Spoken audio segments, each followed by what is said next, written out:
to the Iliff School of Theology's MAPSC, or Masters of Pastoral and Spiritual Care info session. I'm Alexander Ravenscroft. I'm the admissions rep for this program. So if you have any questions about admissions related things, please give me a call or an email. My email address is right there, aravenscroft@iliff.edu. And I will, since it's just you, Corazon, I'll just be reaching out to you anyway for a follow-up. But introduction, would you like to tell us a little bit more about yourself, where you're zooming in from, and kind of your faith background? Yes, I'm sorry for the noise. I'm my birth.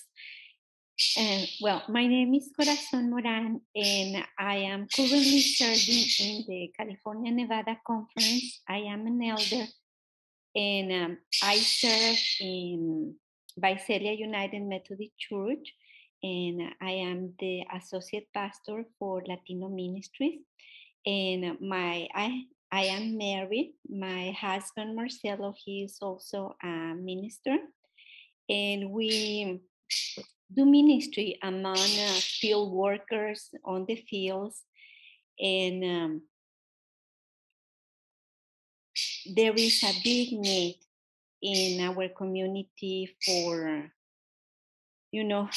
people who can contextualize among the Latino community and do bilingual ministry, and especially with the least, the field workers, with immigrants.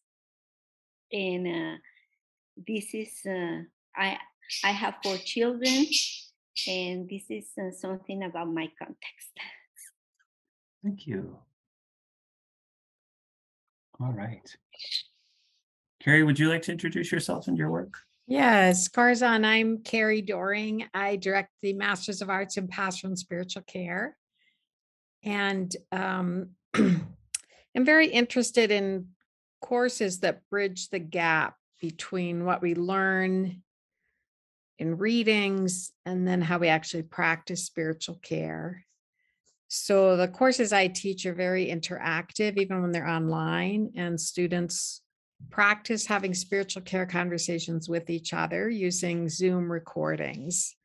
And it's, I've been teaching online since 2008.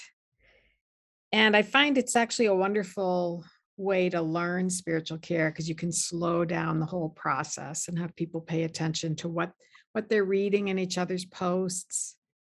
Then they can craft a spiritual care response to each other. It's kind of like learning scales at home. And then you end up using those skills almost like they translate very easily into other online spiritual care, like texting people or emailing people, and then also just reaching out and having spontaneous conversations. So I love teaching pastoral care. I love teaching it online. And our hybrid courses are actually the best because then I get a chance to meet everybody in the middle of the quarter when they're on campus. But it's your situation, I think, is a really significant place to do spiritual care alongside people, hearing all sorts of concerns. And it sounds like you and your husband have a very meaningful ministry. It's a very humble ministry. Mm-hmm. And actually, my husband right now, he's working on the fields alongside is the picking season of a grape. And what has been experienced here is a lot of trauma in our community. Mm-hmm. Yeah. A lot of trauma, a lot of shame, guilt. And so it's a long way to work with people who have been shamed, who had been suffer abuse. Yeah. All kind of abuse. And definitely we need the empathy and we need compassion.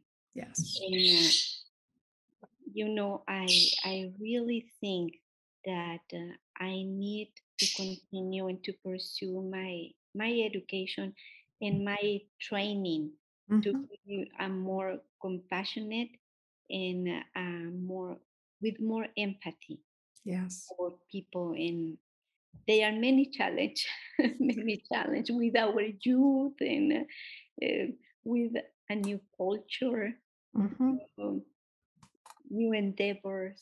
So, and I see my own children. Mhm. Yes. Yeah, in the migrant community, and I will say not only Latino, but they are a big need. Mhm. We live here in Central Valley of California. Mm. Most of the people think, oh, you live in California. They think LA area or San Francisco area, Bay Area, but no, we live in Central Valley, which is an agriculture area. I Mm. think the biggest one in the world. And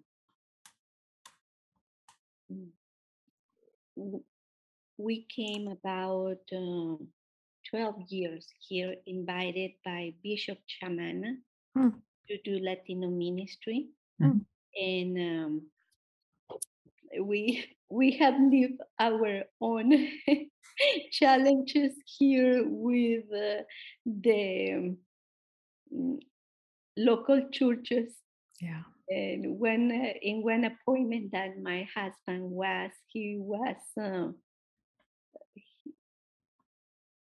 they kicked out the Latino congregation because they didn't want to become a Latino church, and we were messing up with their white church and their establishment. So in a Easter morning, the Latino church was kicking out. So we have to deal with our own shame and abuse and Yes. trauma. But I think we have healed, and Mm. that prepare us to be more compassionate and Yes. more empathetic. Yes, exactly. So a little bit about our history. Iliff has been around since 1892. It's been on the forefront of progressive cutting edge theological education since the beginning, but definitely since the 1920s and the Scopes trial. That's really where we started to differentiate ourselves from the rest of the seminaries in the Denver area and nationally. We are recognized nationally and internationally for our historical emphasis on social justice, ethics, and the study of and the practice of religion. Right now, we have over 25 different faith denominations, including non-Christians, who come here with the common goal of, trying to make the world a little bit more compassionate, a little bit more socially just, a little bit more equitable for all people. We are committed to equity and diversity and inclusion. No faith statement required. We do not make you sign a faith statement. About 33% of our current students identify as part of the LGBTQIA community.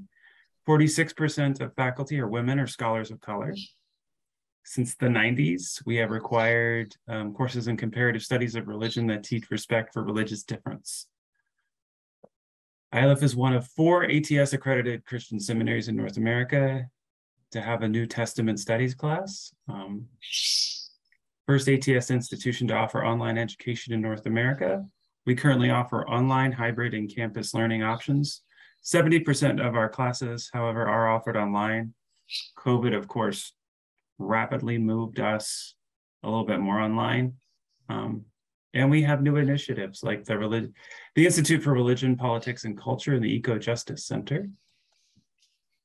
All right. But the MAPSC is why we're all here today. So I'm going to talk about it from my perspective, and then I'm going to let Carrie do what Carrie does best. It's a 2-year program, about 80 credits, hybrid and on-campus options, ends in CPE credits, I believe, yes. Kind of our core competencies are formative learning and identity and power and difference, interactive experiential learning and spiritual care courses, CPE, of course, comparative religions, as we've already taught, biblical critical studies, right? Social and ethical analysis and constructive theology, and theology and religious practices. Any questions, Corazon, on that? My question will be, if you have an online program, how will be accomplished the practice, the clinical practices, if I am in another setting? The main degree requirement where you are practicing spiritual care is the clinical pastoral education, 8 credits. And Corazon, you would do well to do what's called an online CPE program. And Alexandra has really wonderful resources. She can show you what that looks like. But basically, you would sign up for an online CPE program where you can count the clinical hours you are doing in your setting with field workers. So in an online program, you join the online group for the teaching sessions. And those are always at the same time on a regular basis, say Monday afternoon. Then you would have a local supervisor. It might be another UMC pastor. It might be a chaplain in your area who would help you count your clinical hours. And your clinical hours would really be the work you do in the field. And some of those conversations you would recall and try to reconstruct them in a transcript. And that's a tool that's used a lot in CPE, but you're an ideal candidate for an online CPE unit. And there are some really excellent ones we recommend. And I think you would be likely accepted pretty readily into a CPE program because you have such a compelling place to do your clinical hours. That sounds great and feasible for me because my husband and I, we have tried to enroll in the CPE education in Fresno, which is 2 hours from where we live. We live in Porterville, California, and it's not feasible with us because life, ministry, commute time. So that sounds wonderful. Yeah, and you do your CPE as your degree requirement. So we do recommend that you do about a quarter of your academic credits first, particularly the spiritual and pastoral care course I teach that gives you kind of the basics. And then on this slide, you see in front of you, the course, we call it IPDV. That's a course that typically you take in your first year. It spans the whole year, and it really forms you in the core values around social justice at Iliff. So you'd plan on doing your CPE probably in the summer after your first year or in the fall. And many online programs spread it out over about 20 weeks. The fall is the ideal time to do CPE because you could do some courses in the first 10 weeks of that 20 hours. But then you'd have, when the quarter ends at Thanksgiving, you could finish doing your clinical hours leading up to January 1. And I would highly recommend the program at Emory University for you. And your husband could do it with you too. So you could both enroll and be learning at the same time if that made sense, if he needs that CPE unit as well. Okay. Moving on to what we were just talking about. Yes. Anything else you want to say about CPE, Carrie? Requirement wise. Yeah, it sounds like you've explored CPE possibilities, but you've been looking at a local site rather than an online program. Well, we went to Tennessee to get credit for a unit, but the program was not very well established at that time in Tennessee. So then we went to Fresno to get some information, but it was not workable for us because too many hours. Is 2.5 hours drive. And we are in ministry and we have a family. So definitely it didn't work for us. Yeah. And when I saw the information on Iliff, I said to myself, I'm going to explore. Doctor, could you tell me more about what you said, the Emory University? Yeah. So, Alexander, I can show you how to go on the ACPE website, and then you search. There's a place where you can search for online units. And the program that several Iliff students have done really well in is the one that's the online program that's run out of Emory. And there's a particular CPE educator I'd recommend there. But if you're looking at doing the MAPSC degree, there wouldn't be any rush. But that said, we could plan far in advance. And in fact, talk to this particular CPE supervisor I like and let him know. Often CPE supervisors keep lists of prospective chaplain interns for each unit. And he could kind of keep track of you and anticipate you would be applying in that fall of your second year.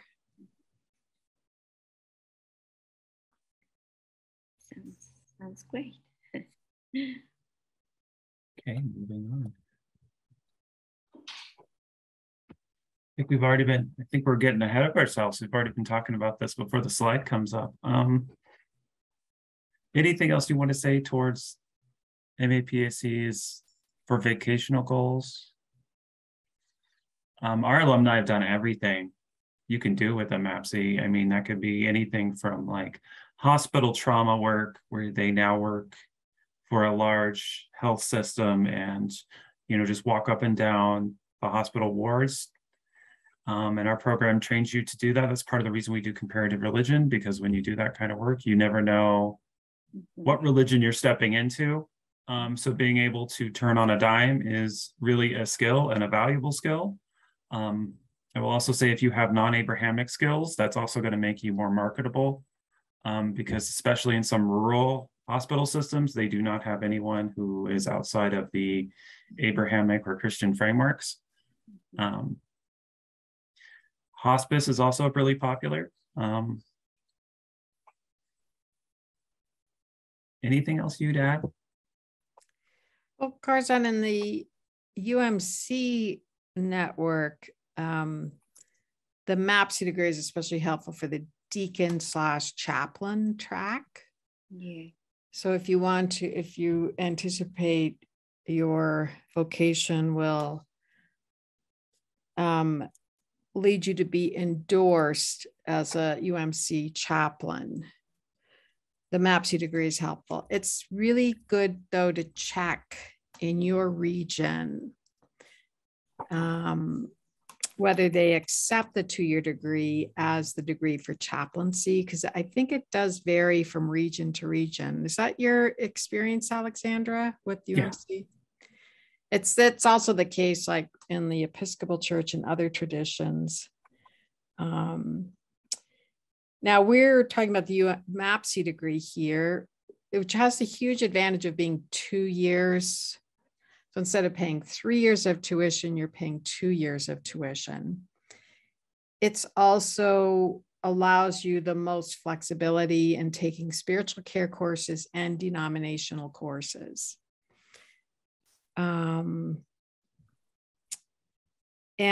But it would be good to, if you're planning to stay in the region where you are, to see whether they will ordain you to as a deacon to chaplaincy with the 2-year degree instead of the 3-year MDiv. Mhm. I am an elder. Okay. I have been ordained as an elder. And did you do that with a previous graduate degree? Or are you we have different elder categories in the Presbyterian Church. I'm not as familiar with UMC. Yes, I was ordained in Mexico. Oh, I see. Okay. And I took my theological studies in Mexico, Okay. in Juan Wesley Seminary. And then I transferred to the California, Nevada for the invitation of Bishop Chamana. Okay. And in the California, Nevada, they recognize our orders. Excellent. Well, I'm wondering whether you might be eligible for the 40 credit MAPSC degree. Is your previous degree a master's level degree? No, it's a bachelor's degree. Okay, yes. So then I think you do the 2-year degree here with us. Yes. Mhm. Yeah, they took it here as a bachelor's degree. And I'm going to be completely honest with you and open. And one of the things that my husband and I is to be, I'm sorry, my English is poor, by vocational. Bivocational, yes. Yeah, because when we came to California under Bishop Chamana, she has a heart for Latino ministry. And we were part-time and we came here, with dreams and just with a suitcase of dreams. And then we have Bishop Brown, and it was a wonderful experience with Bishop Brown. But then we have a different bishop, and even though she is Latina, but we have experienced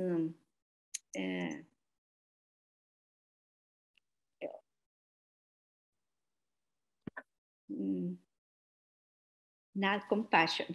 And it's something is what people show on internet, and something is what really is in their hearts.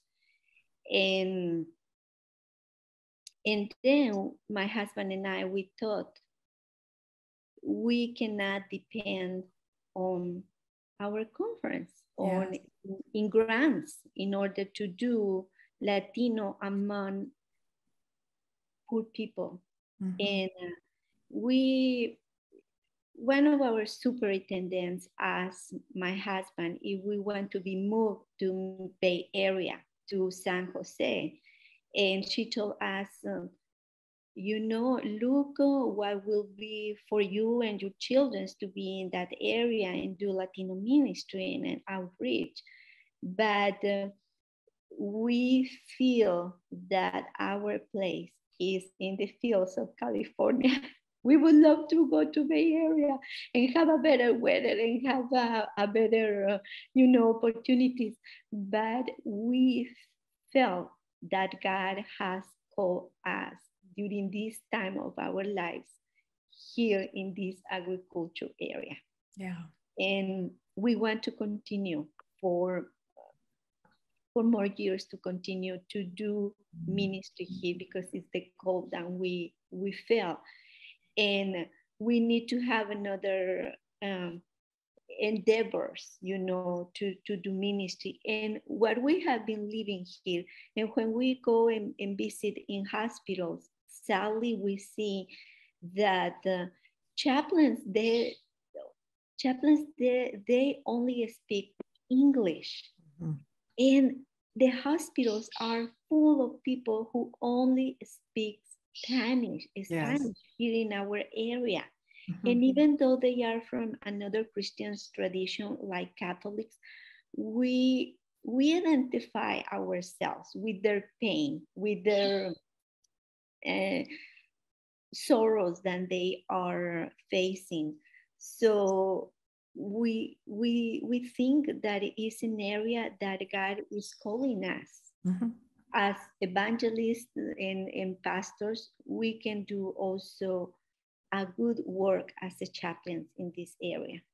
That makes a lot of sense. And there's a tremendous need for that kind of chaplaincy. So I could see you easily doing the MAPSC degree and doing your clinical pastoral education in the MAPSC degree, then going on to say apply for a CPE residency where you're employed full-time for a year. And yes, and then I think you could be on that path of becoming a professional chaplain, but you could be bivocational. You could combine chaplaincy with local church ministry or the kind of spiritual care program in the field with field workers that you're doing now. So it seems to me that would give you a lot of flexibility because you already are ordained to do congregational ministry. So I think the 2-year MAPSC degree is a wonderful fit for you. This is one of the questions that I had before our meeting, if that will something that apply to me and that will help me to enrich the ministry that I'm doing here. Yes, it sounds like it will be just a really good fit for you. And I tell you, very humble ministry, but we are here just from the sense that God has calling us to do. All right. Application deadlines. We're moving into more like how to get it accepted and all of that. We're currently in our fall enrollment period. You have those classes start December 1st. You have about a month, I would say, to really work on your application. That's totally doable. We've seen it all. We've seen people that wait literally until the 11th hour and some people that get it in a little later than that. But here are our application deadlines for the start of fall classes beginning in September. We have a January 31st priority date and an August 14th final date. So if you can't get it in for winter, don't sweat it. Don't worry about it because we can just roll you right into the January priority date. All right. In order to be accepted, we need you to fill out an application at applyiliff.edu. Complete your essay. The essay questions are on the website by program. So you would just go and you would find the MAPSC questions. It'll have all your requirements for writing, all of that. Answer the questions. It's up to you. Formatting is kind of up to you in the sense that some people do it as one long essay narrative and other people do question and answer. Both of those are totally fine. A completion of your resume. With your resume and with your essay, we're looking more for an authentic sense of who you are. So it's not like you're applying for a job or something. We just want to see, like, since you're applying for the MAPSC, what kind of chaplaincy work you've already done, what kind of care work you've already done. All transcripts from every university you have attended, and since you're probably going to have to send off to Mexico, I would start that first because that's going to take the longest. Since it is an international, we may have to have an international evaluation of your transcript because I don't know if Mexico is on a 4-point system like we are. And then 2 to 4 letters of recommendation from, you know, that could be a bishop, that could be a peer, that could be anyone who can speak to your ability to do chaplaincy. That's good. And that was my last slide. So if you have any other questions about applications and getting moving on this, that's my department. Any kind of practical, what is chaplaincy kind of questions, that's Carrie's department. I'm not even going to try. And well, I will do a very it's something that I have to be very sure about it, and it's about the financial. Oh yes, yes, yes, yes. Yeah, the financial area.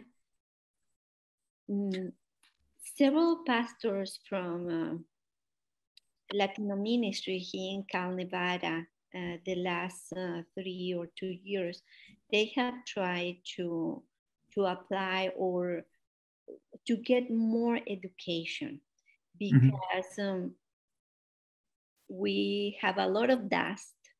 We came here and we just do ministry, and we need more education because for me and my husband, one of our dreams in the future is to train or to come back to Latin America and do ministry over there.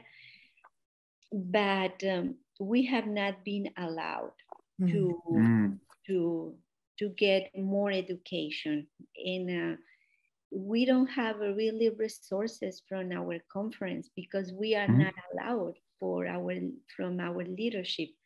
So that is something tough and more in these times.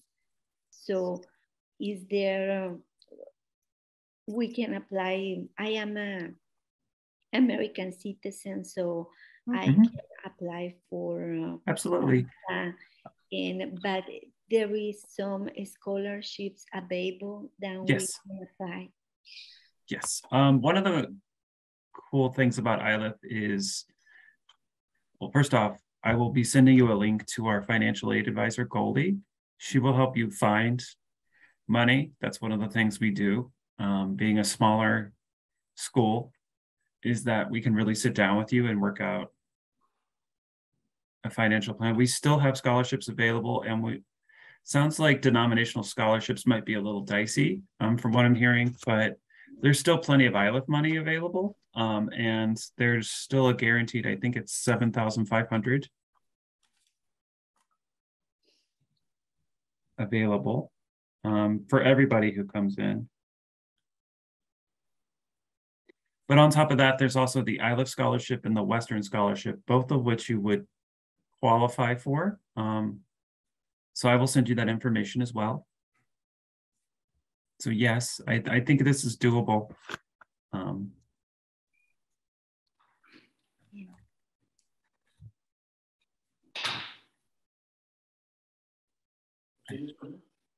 Okay, that was my last slide. So if anyone has any other questions about chaplaincy or anything else. Corazon, what application date are you thinking of? I really like it to apply this fall and start classes in December.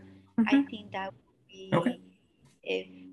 I'm not in a spring chicken, so. Right. Yeah. You want to get going? Yeah, I need to get going. All right. That'd be great. Then I will follow up with you as soon as this Zoom is over and get you all the information I can. Yes, thank you, Alexandra. I will appreciate it very much. Okay. Written communication is very important for me, and I continue my English studies every day.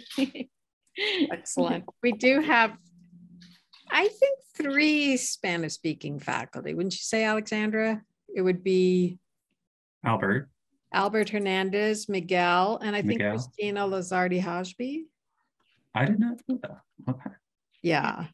And Now, unfortunately, we have talked about offering Spanish courses, but unfortunately, we don't have that. But it could be if you did a course with one of those faculty. You could definitely do an independent study. Yes, that's true. Yeah. it seems to me that in one of the pictures, I don't know, I recognize a person, but probably Really? it's not. Do you have as a student Pastor Karen Pugh? She's graduated. She graduated from Iliff. The name isn't familiar to me. Karen Pugh. I can look her up. And she's now getting, I think, her CPA education in Fresno. Oh, interesting. Interesting. But it seems to me that in one picture, she resembles her. So probably not. Okay. Excellent. I'm going to stop the recording. Hopefully.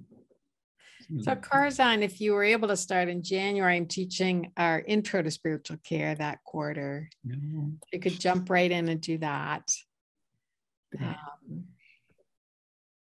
How will look the classes? Yeah, so that course is a hybrid course. So we'd start the second week in January. And the first 4 weeks, the way I teach a class is there are readings every week. And on Monday by midnight, you've done all the readings. You go online and you post your answer to the discussion questions. Then by Thursday, you reply to someone. And in the courses I teach, everyone uses a spiritual practice each week, using their breath or their body so they can experience goodness starting with their bodies. And they report on there every week. And that's a way for students to also share sources of stress, however they want to. And then you're doing readings about what is spiritual care, how we teach spiritual care at Iliff, why we always start with our own spiritual self-care. And then when you respond to somebody, I have a lot of descriptions about what makes a spiritual care response. So then I'm reading your response very closely and I'll coach you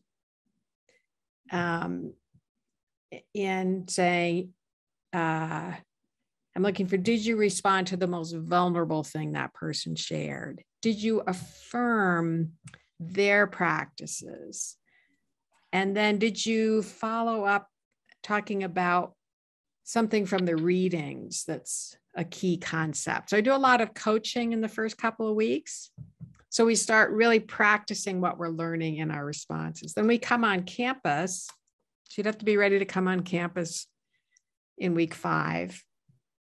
And then you work with a partner in the class and you record a spiritual care conversation. And then you use that recording to say, how well was I able to practice self-care during the conversation? How well was I able to really pay attention to what my partner was saying? So we learn from these recorded conversations. So it's a very interactive learning process. And then also in week 5, when we're on campus, we talk about suicide assessment. I like doing that when we're all together and we can share our family experiences and community experiences of remembering those who have died, because we bring all those people into our vocations around being able to do suicide assessment. And then the last half of the course, we go back to that online, those deadlines, and you'll do another Zoom recorded conversation. So it's a very kind of practice-oriented course. And then that becomes the basic course that then in the spring, if you wanted to do a course I teach on moral stress and spiritual struggles, you'd be ready to do that course. And that would set you up really well then to do a CPE unit, which I think you could either do in the summer if there's a community-based program that operates in the summer, or starting in the following fall. So you'd be ready to jump right in. And sounds great. So the hybrid program, it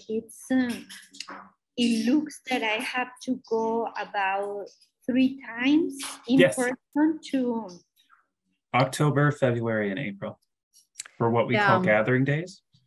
October, February, and April.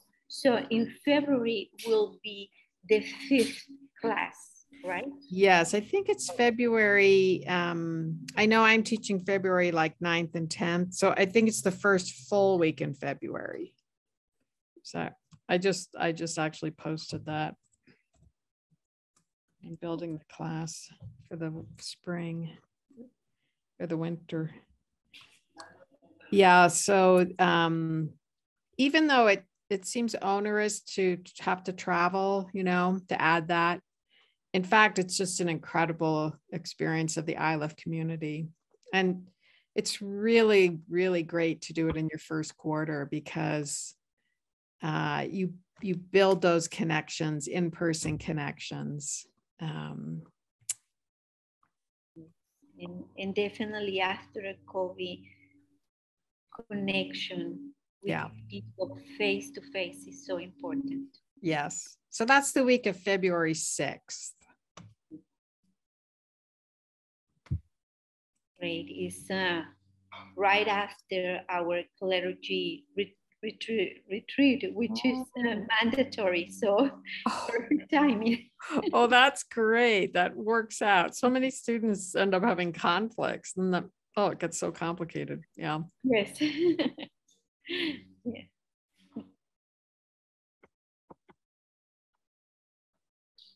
Okay.